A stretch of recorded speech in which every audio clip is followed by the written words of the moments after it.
Okay, good afternoon, everybody. Welcome back. It's almost the end of the day one for this panel, shifting TV viewing habits and usage of multiple devices, how to adapt to that reality.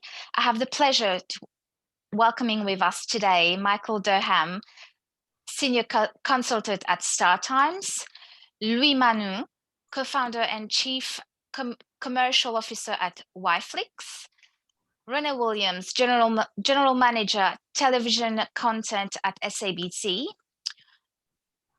Charles Mungai, Chief Digital at Kenya Broadcasting Corporation. And finally, Pierre Clotet, Commercial Director, EMEA Region at BBC Studios. And this wonderful panel will be moderated by Lerato Ambele, presenter at BBC World News. Lerato, the screen is all yours. Thank you. Thank you very much to you, Shana, and the warmest welcome to our esteemed panelists and to all of you captains of industry, executives, and ladies and gentlemen. As Shana said, our topic for this session is the shifting TV viewing habits and the usage of multiple devices and how to adapt to this new reality.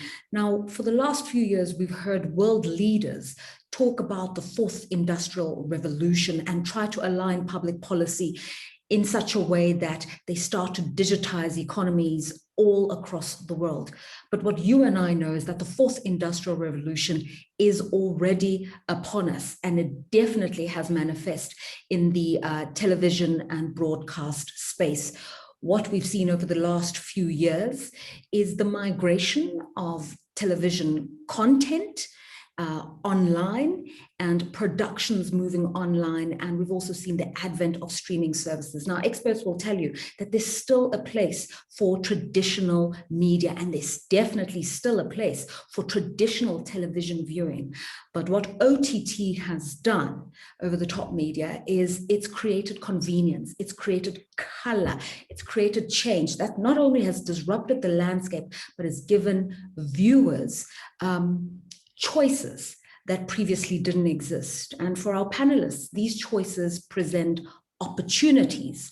And so in our conversation here, we want to get rid of the scaremongering and start to show you how to take advantage of this new space, manifest on different devices, and also how to produce content that's relevant for a new generation of viewers who are looking for this color and this change and this convenience. Our panelists have already been introduced to you. They are Louis Manu, Michael Durham, Charles Mungai, Renee Williams, Pierre Clotet. My name is Lerato Mbele, and let's start with opening remarks. Renee Williams, ladies first. Renee is, of course, the GM for television content at SABC. What are your views on the topic? How to adapt to this reality? Thanks, Lerato. I think it's a challenge for everybody as content commissioners and publishers. We're constantly researching on how we can reshape our communicative strategies to fit into the audience's new context. How they're receiving content is different now. It's not just different from a device perspective, but it's different in how and what they want. And I think we've got more than enough research in terms of devices, opportunities, benefits, but on consumers, we are still lagging behind because it's a very private space. It's no longer a space of community. OTT and other digital spaces means it now comes into the person.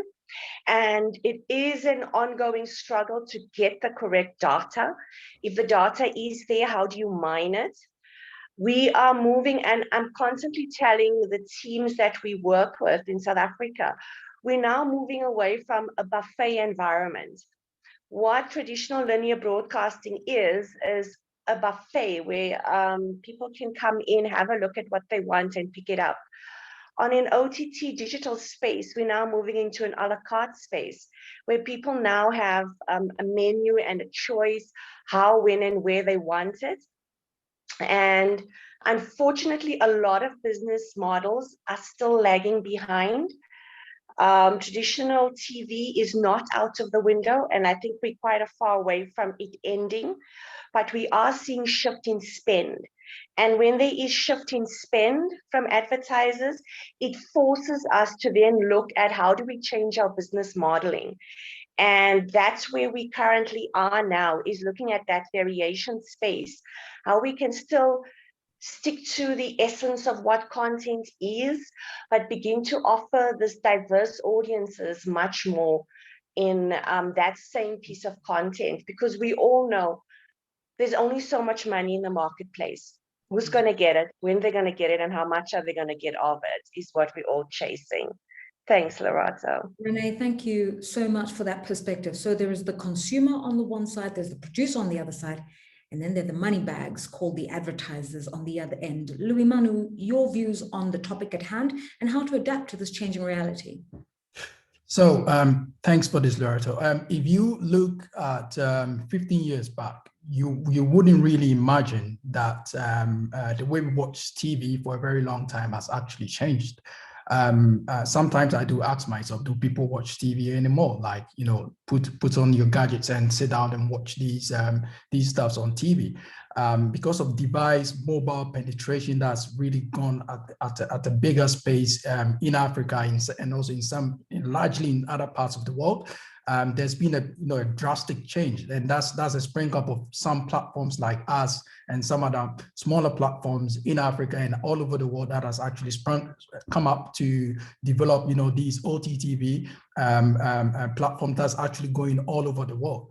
The device play has actually changed drastically to the extent that we have a lot of telcos in Africa or in some parts of the world that are even considering not subscribers, but the number of connections they have on their platform.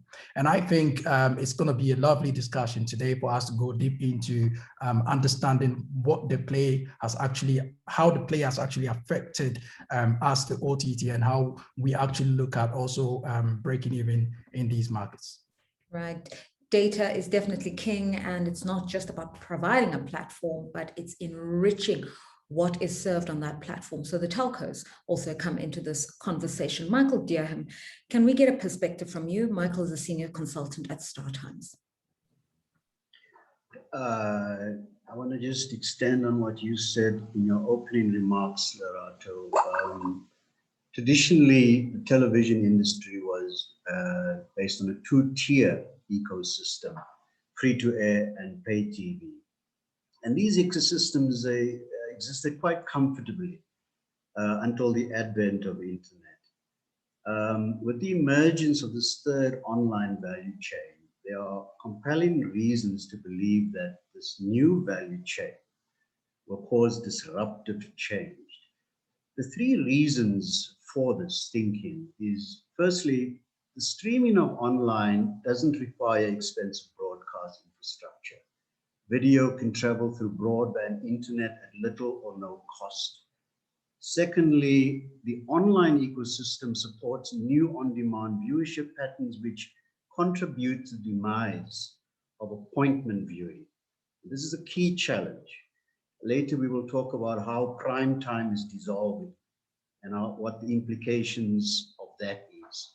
Thirdly, the companies that service free-to-air and pay TV broadcast requirements are traditionally bound to a very specific and dedicated industry function, be it content creation, be it content aggregation or distribution. Now, in the online world, the streaming giants are fulfilling all three functions simultaneously.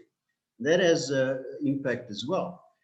Whilst Africa is lagging in terms of infrastructure and connectivity, we see streaming in Africa rising to new heights. And how to mitigate this disruption towards our competitive advantage is a key question. So it's my hope that this session will contribute to a better understanding of the impact of digital transformation on the television broadcast value chain by highlighting practical and meaningful ways to mitigate this threat and turn it around to our competitive advantage. And despite all the trauma and heartache of the last year, there've been some winners in the crisis, and certainly some of the streaming services were able to really get a leg up in the midst of the crisis because of accessibility, affordability, and quality of content. Charles Mungai, Head of Digital at Kenya Broadcasting Corporation, tell us your views on how we adapt to this new reality. And I know that you're very passionate about issues of user engagement.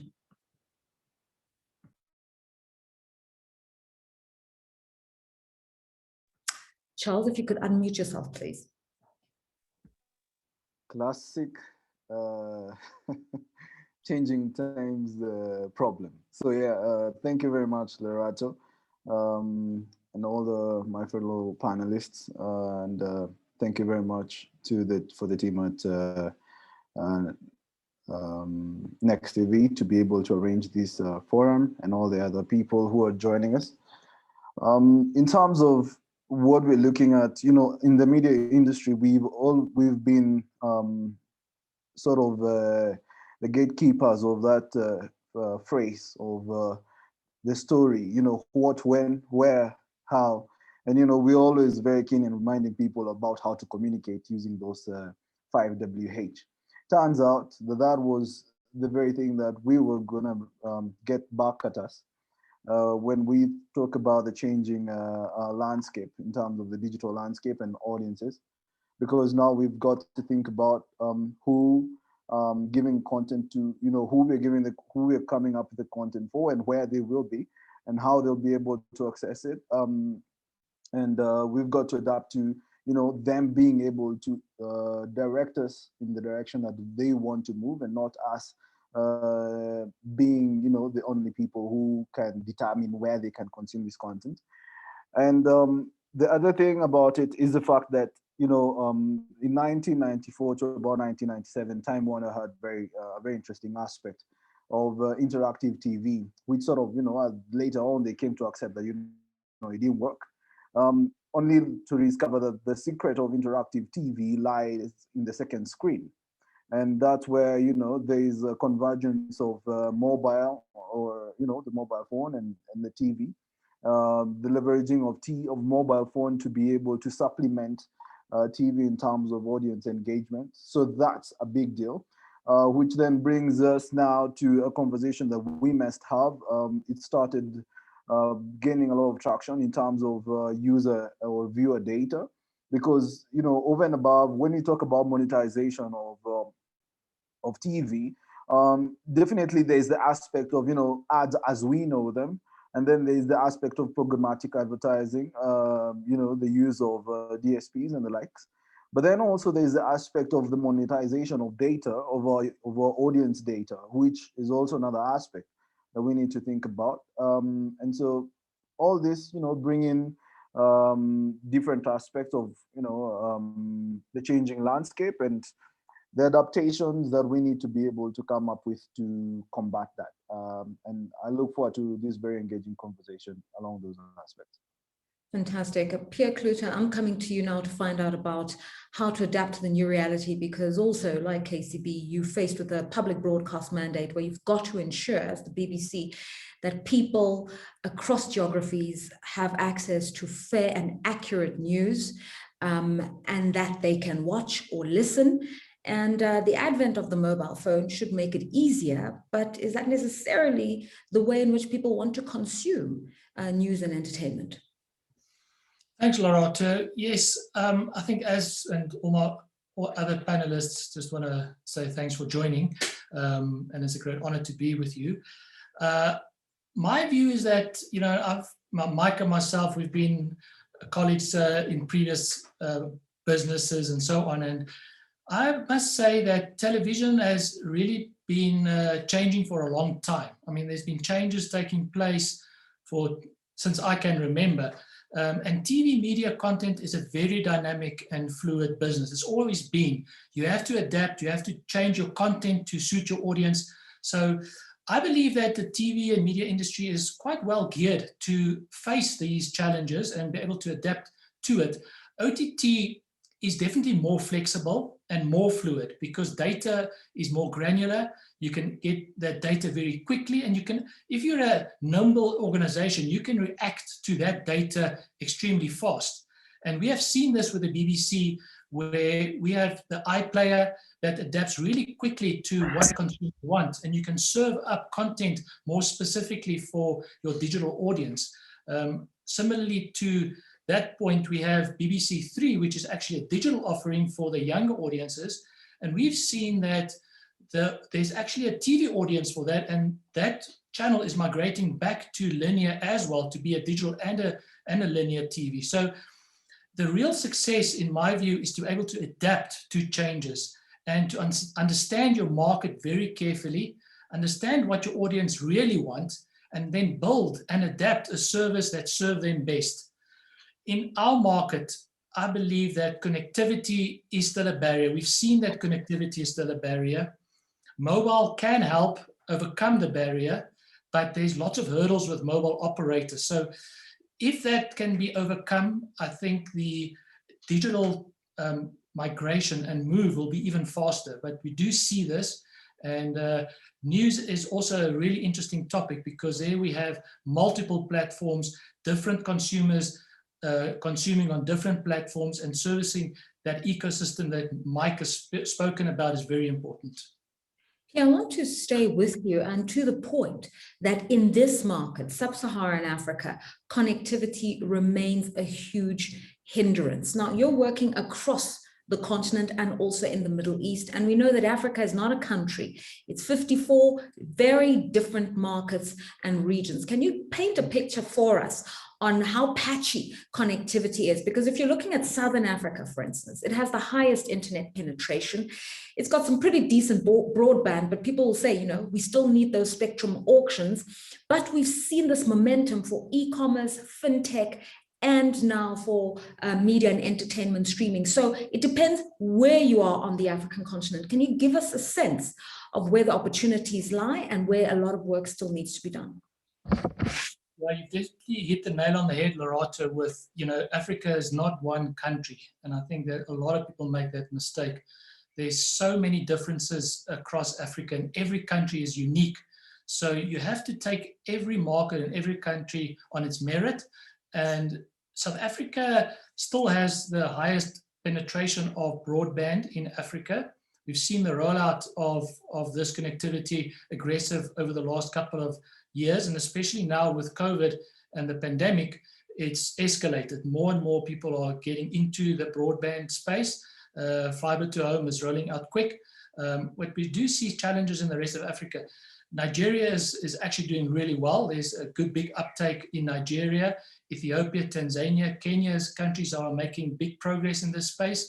Ghana and Uganda is also making nice progress, as is Rwanda, but Rwanda is quite small. But we do see that there's specific countries who's rolling out connectivity really quickly.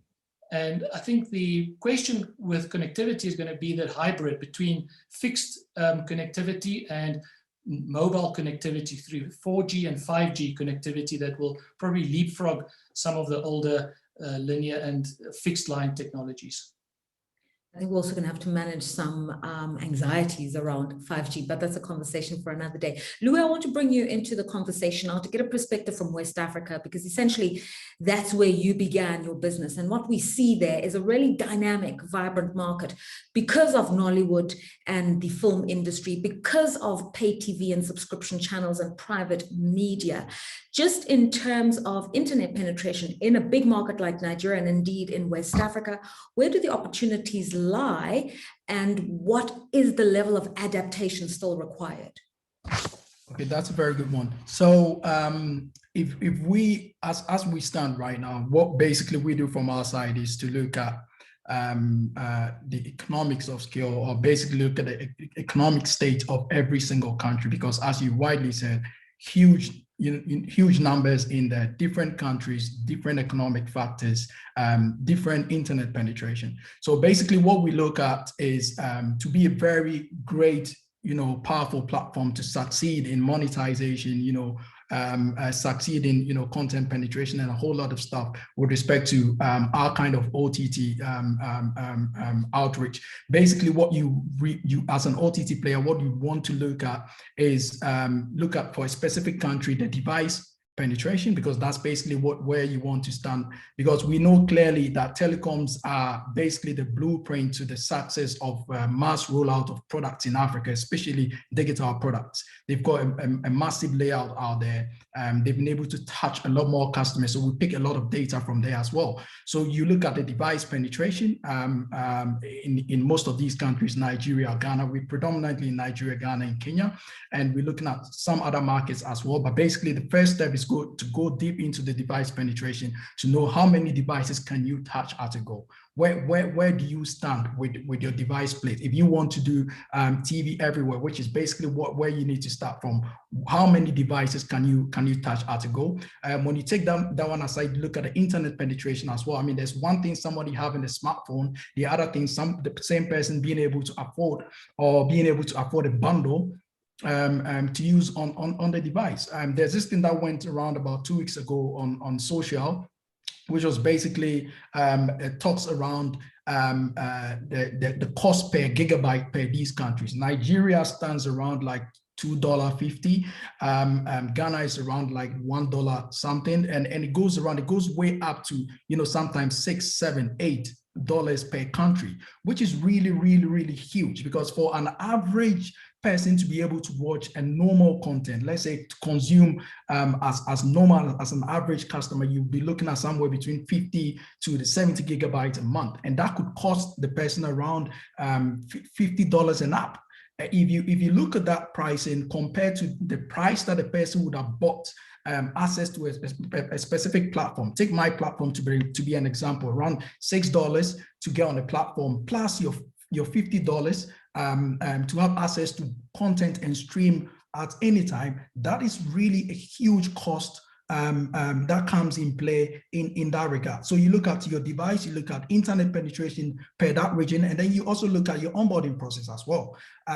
In Africa, you know, predominantly, most people are not used to emails and other stuff. I mean, if you want to really touch the mass, the basic primary key, and I would say the basic way of onboarding people is through their phone numbers. So you look at your onboarding process. Is it going to be a phone number and a password thing through your process? Are you going to go through the normal telco channels? Whether you're going to onboard people through USSD, SMS, or the web, because as we stand right now, we see a lot more people viewing our platform through the web. They really know the apps are there. They use very powerful phones that we see them all the time. But basically, some people have the notion that, hey, if I download the app, I'm going to waste data. It's going to consume my data and a whole lot of stuff. So they'll basically get your Chrome, Safari, and other browsers and access the platform. There's also another aspect of it that's got to do with pricing as a whole, because as we come in, as we want to dominate, as we want to, make people access the very valuable contents that we have, we also need to think about how much the person spends on accessing the platform. Also taking in mind the internet. Louis, there's a lot going on in West Africa, and clearly there's one word to sum it up. It's complex, and you need to be careful how you tread. I'd like to bring others into the conversation because we're getting a regional perspective here. We heard Pierre referring to opportunities that are burgeoning in places like Ethiopia, but let's talk about the largest economy in East Africa, Kenya. And Charles, obviously, you know Kenya really well. It's been referred to as the Silicon Savannah. It pioneered mobile money 12 to 13 years ago. And so that should naturally mean that the ecosystem is ripe. And we're seeing a lot of organic sort of content generation from YouTubers in Kenya as well. So it looks to me like it's very exciting out in Kenya. Well, yeah, it's very exciting. Let's take, for example, during this COVID season, we've got a guy who is just an influencer opening up their Instagram handle and starting like a show on their Instagram handle. And this show was apparently to cater for, people who are in the creative space who do not have an opportunity to generate income when people are, locked up in their homes. And so, it brought about quite a conversation around that point because, what they were doing is that, maybe, for example, if you're a dancer, you can go and dance. and based on the money that they're able to make on the platform, and the kind of engagement that your performance gets, then you get some money allocated to you. So they send that money to you via M-Pesa. So you just mentioned about the financial inclusivity. So largely you'll find that like you mentioned in terms of the data and broadband. So Kenya, largely is not broadband based like you would have in, say, South Africa. But in terms of mobile, that is what makes us spike the internet penetration rate in Africa. When I looked at stats from guys like We Are Social, so Kenya is like the leading company leading country in terms of internet penetration. So you're talking about more than 70-80% internet penetration around Kenya, and that's largely based on mobile. So you're finding, like Louis is saying, in terms of Kenya, you need to think about very innovatively how you bring in your MNOs, so that's the mobile network operators, because they're the guys who still own the the mobile wallets. So when you talk about Safaricom, it's the one that's delivering, has the largest market share in terms of subscriber base, and then you've got a platform like M-Pesa, which is basically a mobile wallet, but that's largely again owned by Safaricom. So you'll need to work with the telecom companies, because they own the mobile wallets, and they still have access to the audiences. And so what we've done is that you've got some companies that are also being very innovative in terms of the bundles they're coming up with. So to bridge the gap between mobile internet access as well as cost of access of content. So what they do is that they work with the mobile network operators to come up with a bundle.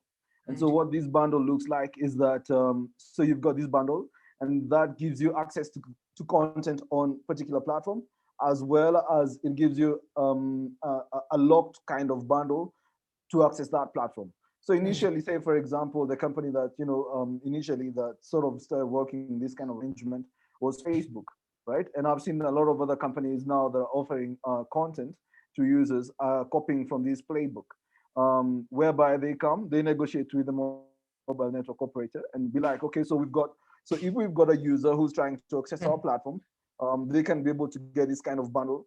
And they've also done that even for WhatsApp, so that there are a lot of telcos now who are promoting. So part of their promotion now, in terms of also them acquiring users in certain categories. So for example, the younger audiences or the younger users now, particularly when I talk about the telcos, is that, we tell you you'll get free WhatsApp. And that simply means that, Facebook has come in. They've negotiated with the telco that, if someone is accessing Facebook, is accessing WhatsApp, they can be able to get this package. And so, yeah, so it's so what I'm hearing from you is multiple platforms. I'd like to move the conversation along now, and I'd like to bring Renee into here, because you mentioned the money, and now the gentlemen are talking about innovation and monetizing the content. And I'd like to get a sense from you, Renee, some of your key learnings, because one area where I've been told South Africa is pretty well adept is in generating content and then selling it, syndicating it, and making sure that there's wide reach. And Charles mentioned YouTube influencers just coming through, or somebody starting a channel off their social media platform, and away they go, and the money comes through. Just give us a sense of how easy it is to do that, what you're observing, and what kind of content is king. Thanks, Loretta. Yeah, so what we're observing is it doesn't matter what the device is, what the platform access is, everybody is chasing content. What we're looking at now and our learnings now is what content are they chasing? We've taken some research and we've been looking at sports and news, because sports and news has been very advanced in terms of adapting to a digital space. You see it in how they are packaging their content, how they are presenting their content, how they are providing their content. It's obviously much easier for sports or news. They exist in a relatively shorter formats. from a broadcaster or long form provider, the value chain, the vertical and the horizontal value chain is taking a while to turn around. But we are getting there. We are turning it around. If you just think for today, and we break up over the top services and we move into VOD, a video on demand space. A video on demand space is very classic in terms of content. The biggest seller with the SABC still remains fiction in the VOD space. It is our biggest seller in South Africa, in Africa, and worldwide. What is changing about how we provide the fiction space for audiences or consumers is how we are providing it to them and not necessarily the actual content. I'll give you an example. When we produce a television series, you'd go out and you do 13 at a go because you want to see the success of it. When you are providing content, a OTT service, a VOD service, that audience generally wants to binge watch. It doesn't want to wait. It's impatient. It doesn't want to follow the weekly comebacks about now I'm going to. When they come into your VOD service, they want to consume 6 to 7 episodes. And that's kind of where we've peaked it at, the type of episodes that they want at any given time. It's 6 to 7 episodes. That changes the entire value chain, makes it quicker. The benefit in that is that you grow the industry. You're bringing in younger people that understand the value chain of quick and not 3 to 4 years of development moving into pre-production. Now you're outputting much quicker and still maintaining the quality of that particular work. We've also seen a growth in terms of other storytelling formats. Documentaries. I think anybody who exists in a public service space would have been quite sad over the last 15 years or so because a lot of spend has moved away from classic storytelling and documentaries into the fiction space. And as a public service broadcaster, we used to pride ourselves on documentaries. OTT now allows us to start generating more content because we can push it into that space without having to realize a full return on investment for our linear. Social media is slightly different for us. It is a quick consumption.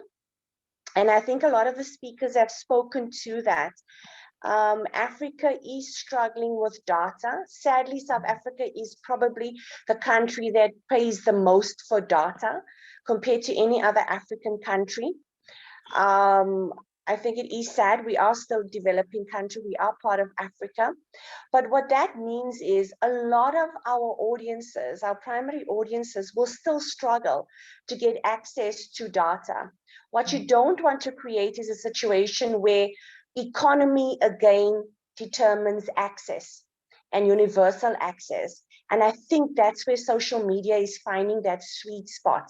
The shorter version of content. Somebody doesn't need to buy massive data packages to be able to go onto a TikTok or onto any of these other platforms where they can consume content really quickly, but still get that same experience. Because at the end of the day, we all want to experience, whether it's to laugh, to cry, to be happy, to learn how to do my hair, to learn how to make a recipe. You do not need to watch a 24-minute program now to learn to make a casserole. You can go onto one of these social media platforms and in 3 to 4 minutes, you can get a video recipe on how to make it. That is our space that we need to go into. It addresses a lot of universal access issues and data issues, but it kind of changes how we produce. So now when I go and I commission, I'm no more commissioning just a 24-minute program. I have to commission a 24-minute program with ancillaries. I need to look at what other variation can I get out of this piece of content in that same production value chain, because none of us have the amount of money to start pumping in and creating this endless stream of content that's available. What we want to do is create a really good piece of content that is the shop window. You walk past, you see it, you think it's amazing, then you go into the shop. That's what we want to start creating on social media. And we've started seeing it. We've done the cross-pollination where we're pulling the influencers. I'm not young, so these terms I've had to learn as I age, that any person is now an influencer. They go out there, they grab their cell phone, and they're sharing their experiences with 5, 10, 15, 500 people. And people then start following them and want to know what they're doing, how they're doing. Okay, so Renee, I'm going to interrupt you there because I think you've raised some points that I think Michael Durham can help to elaborate on, because he likes to flip the script a little bit, Michael, if I understand. And, you know, we're talking about the influencers, the new content generators, the user generator experiences. Anybody can be a star, but it's not that simple, in your opinion. Is that not anybody can just be a star? We have to recognize the nuances of production for this new medium, and tell us a little bit more about that, about who are these new generation producers, what are these nuances? I will address that question in a second, but I just want to say a couple of things before that. Firstly, there's no doubt that streaming in Africa is rising to unprecedented heights. The recent Conviva report, Q4 2020, shows that Africa's streaming has risen by 224%. Global TV services, global OTT TV services, whether we like it or not, are proving to be a direct competition to broadcasters. We see this with DSTV, with churn at the top, even with us. We as StarTimes have adopted a two-pronged approach to mitigate those churn. And I'll come to the reasons why we've been successful at our strategy. Firstly, we've launched our app in 2014. It's a free TV everywhere service, 27 million downloads, 2 million monthly active users, 9 languages. In this app, we also got an SVOD service, which is 40% of our users are SVOD subscribers. Now, what have we done to be successful? Firstly, we had to stop thinking in a linear fashion. We had to start curating in a different way. I think what Renee said, you're looking through new prisms. You're looking to curate topical collections for a myriad of newly defined segments. We put in a great amount of emphasis on big data, analytics, and experience. These interactions with the digital consumer customer gives us more insight as to what they are watching, when, and where. Prime time and non-prime time is dissolving. It's changing the entire scheduling logic. Our view is that digital collaboration, for the operators out there that want to leapfrog and be successful, firstly, digital collaboration in Africa is critical to leapfrog. Information sharing across countries and regions on what customer behavior patterns there are. Digital partnering so that we can dip into each other's ecosystems. Digital collaboration is also about cost sharing. I mean, if you look at what the OTT giants are paying for content, you will fall on your back. Sometimes the entire series is the GDP of an African country. So we have to think clearly about this threat.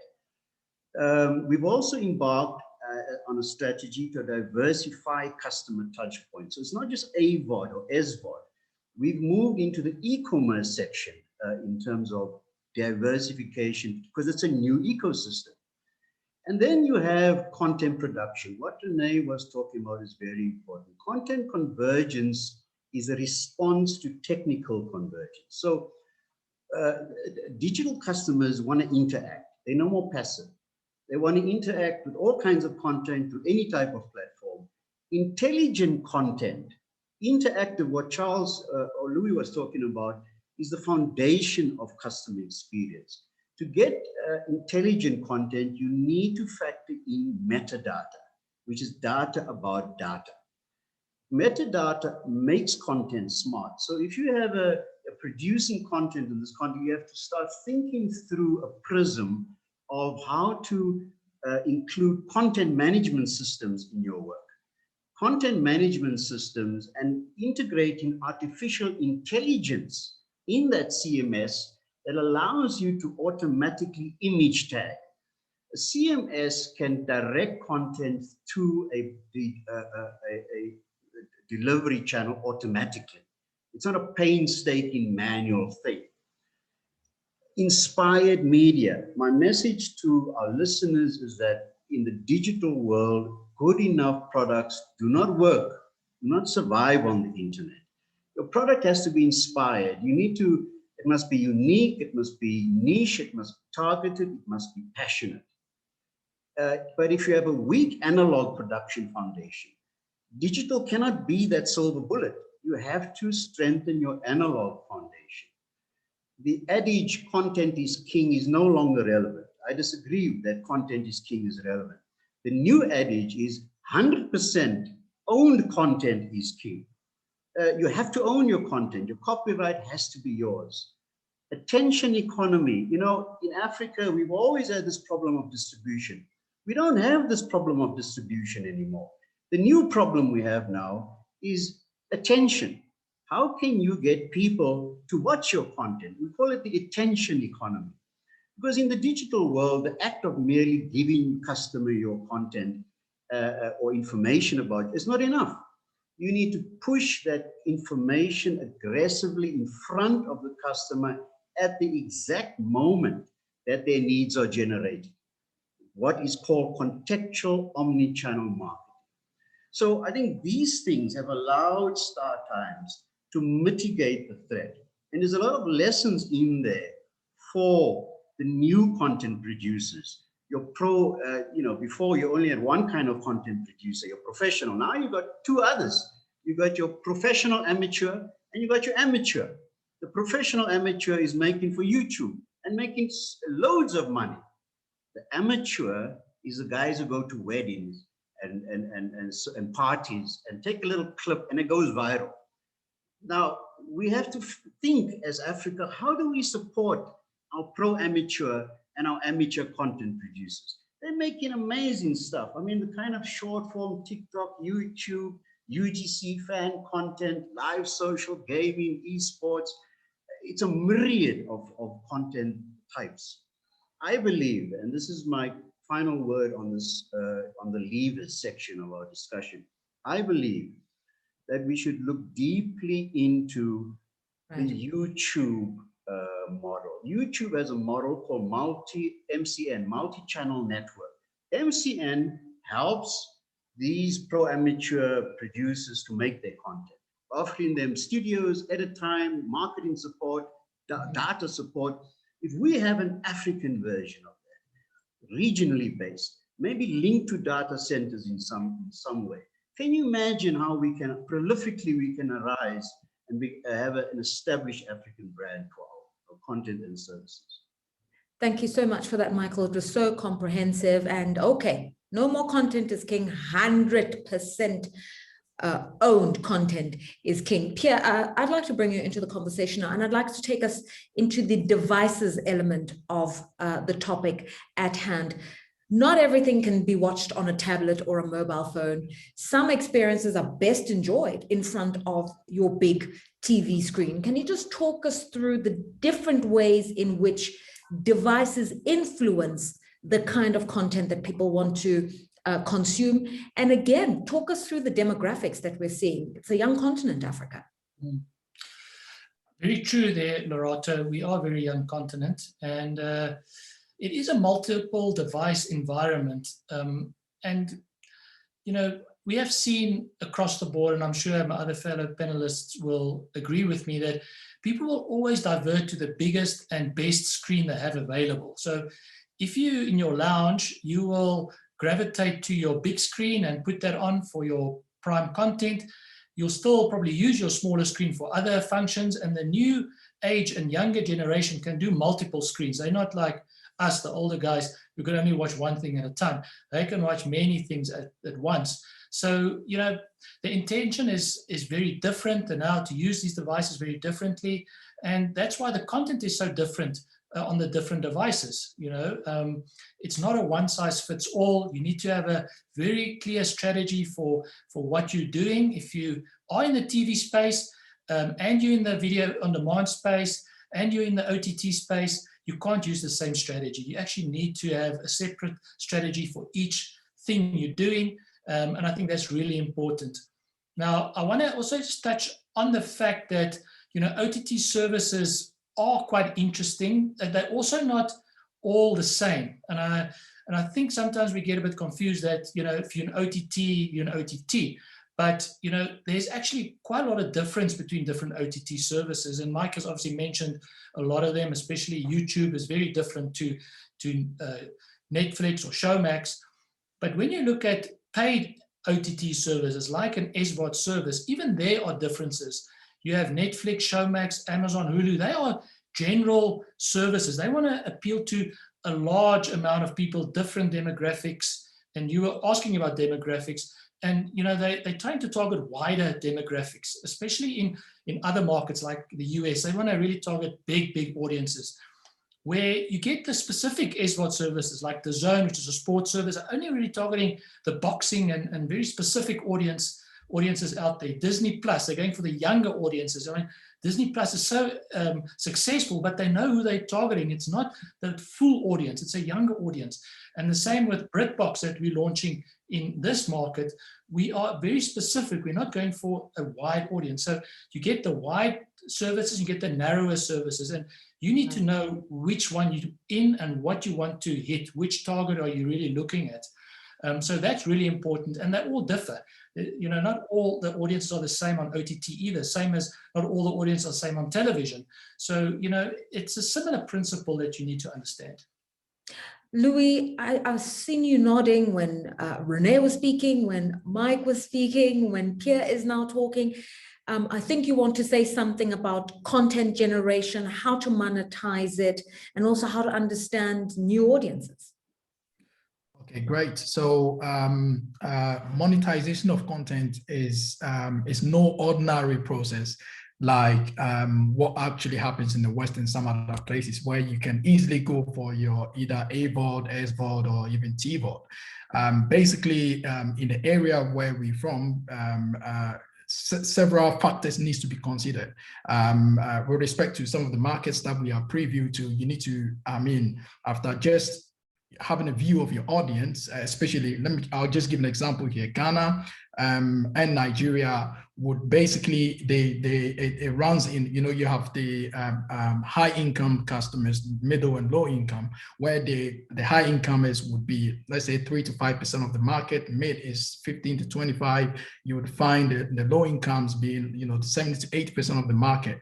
If you want the high income, which we see a lot of OTT players go in for because of simplicity of payment, because most of these guys would have the credit debit cards to be able to make those purchases and other stuff and go for those bigger packages without, you know, thinking of the, you know, the spend on data and other stuff, then clearly you can look at your strategy and go in for them. But then if you want to look at the mass market, which are predominantly the guys that sit on, you know, daily television shows, watch them, and you want them to move the same kind of behavior on your platform, you would want to consider the mid to low tier, which means you need to, you know, reinvent or unlearn most of the things that you know about launching OTT in other places, and then look at the region in perspective. So internet penetration, as I earlier spoke about, you need to look at a collaboration between you and telco partners at a point, or even several ISPs that would, you know, help you come up with a combined offering, a package that would help your customers launch onto your services easily. So you look at that as well. You also look at your general pricing mechanism, because as much as these telcos or ISPs come up with a lower pricing factor on data as a combined offering, you also need to, you know, lower your pricing to be able to meet the demands of customers. So that is also on the other side. There's also another aspect of billing in general. So what kind of billing processes do you want to go through? What kind of payment facilitators do you want to use? Is it direct carrier billing with the networks, which is predominantly going to be mobile money or airtime, or you in some places like in Nigeria, you would have a lot more people doing bank transfers and other stuff. Are you equipped to get those structures in place? These are familiar processes that your audience, based on your target audience, will be used to be able to, launch onto your service and make specific purchases. And then you also want to look at your billing frequencies. Not everyone has the capacity to be able to pay for either a monthly package. Most people in Africa would want to do pay-as-you-go people. They want to pay as when they want to use. So you might want to consider, a timely bundle. You might want to consider a daily, weekly, as such, sometimes a monthly. Well, and then also you want to consider weekend bundles as well. We know some other companies that even started way earlier doing weekend bundles for some for customers in Africa. The combination of these points would make you know how you would want to monetize or how you want to reach proper profitability in these specific countries. Thank you so much for that. As we wind down the conversation, I'd like to bring in two other issues. Charles, I'll defer to you. There's something we haven't really spoken about, but we've referred to it. If you could just briefly talk us through the importance of understanding time shifting and space shifting. This really speaks to the aspect of viewing habits. Could you talk us through the trends, please? Please unmute yourself. Sorry about that. Yeah, so I want to begin with a simple case, the research case that was done. And this research case was a company that wanted to understand what's the impact of social media on FGC content, that's farm-generated content, and as well as user-generated content. Why this is relevant is because of the question you asked about the time shifting. And so this was particularly in focus with the aspect of the time shifting. They wanted to see what's the connection between audiences, social media engagement, or basically engagement and time shifting. And so what they discovered is, number one, when they had FGC content out, there was a tendency that it would have a negative effect on time shifting audiences. Well, I guess we understand this concept when you think maybe, what they call spoilers, right? So as most organizations, when they come up with the FGC content, you really have to be very careful about what you share so that you don't overshare. And there's a big challenge with that in terms of determining what we share about this upcoming episode or this upcoming show. And, that tends to then affect, because when you think about views, what really keeps them alert on terms of the next episode is, the kind of appetite you whet on the previous episode, and they sort of want to wait for the next episode of what's going to come up because they don't know what's going to happen, maybe to their favorite, star in the show or whatever it is. But then when you have this kind of content, it affects what's the kind of appetite they have or desire to watch the next episode. Largely because most people they say that in the US you've got about the number of viewers who have been who are attending now towards time shifting content. And I'm using US data because largely here in Africa I don't have the latest data on that, but what I do know is that some of these trends tend to cascade. And what we are seeing is a shift in terms of, audiences wanting to shift their viewing time from appointment viewing to time, so that, we select the content that we want to view, especially on dramas and those kind of content. And we choose a time that we want to do that, maybe in the week when we want to uncock, as we sift to it. So basically there's that aspect. Then number two is that when it came to user-generated content, is that user-generated content when it is negative, it has a low time shifted, it has an impact on driving low time shifted viewing, all right? When it is positive, it increases the probability of, audiences increasing who will basically, set up a time shift view for that particular content. Think about, say, for example, Game of Thrones. And I picked that because, it's a universally, conceivable case. because then you'd have a lot of guys based on how maybe the last episode last evening was, how awesome it was, and what the kind of rave reviews it's getting on Twitter.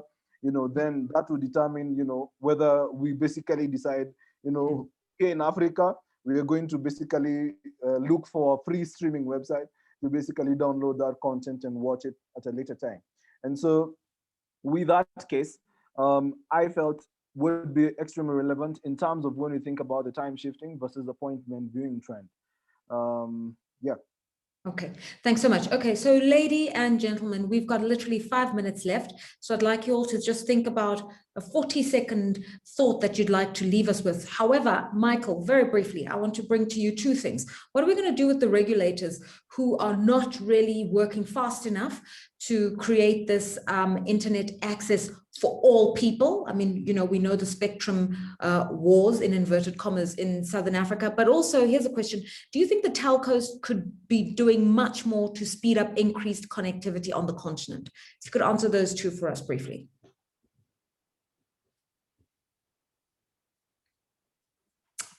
Please unmute yourself.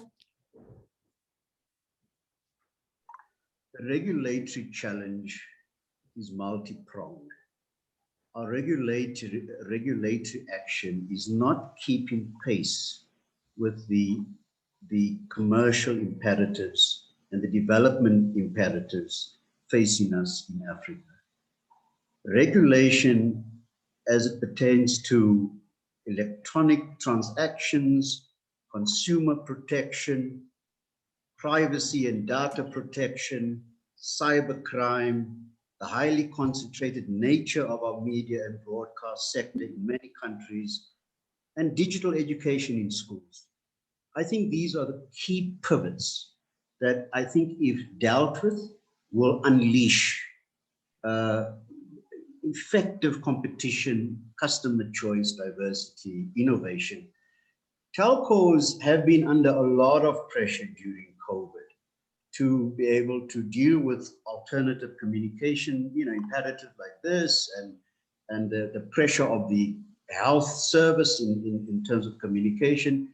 It's not surprising that we've seen buffering, the increase in video start and buffering in Africa for the past this past year.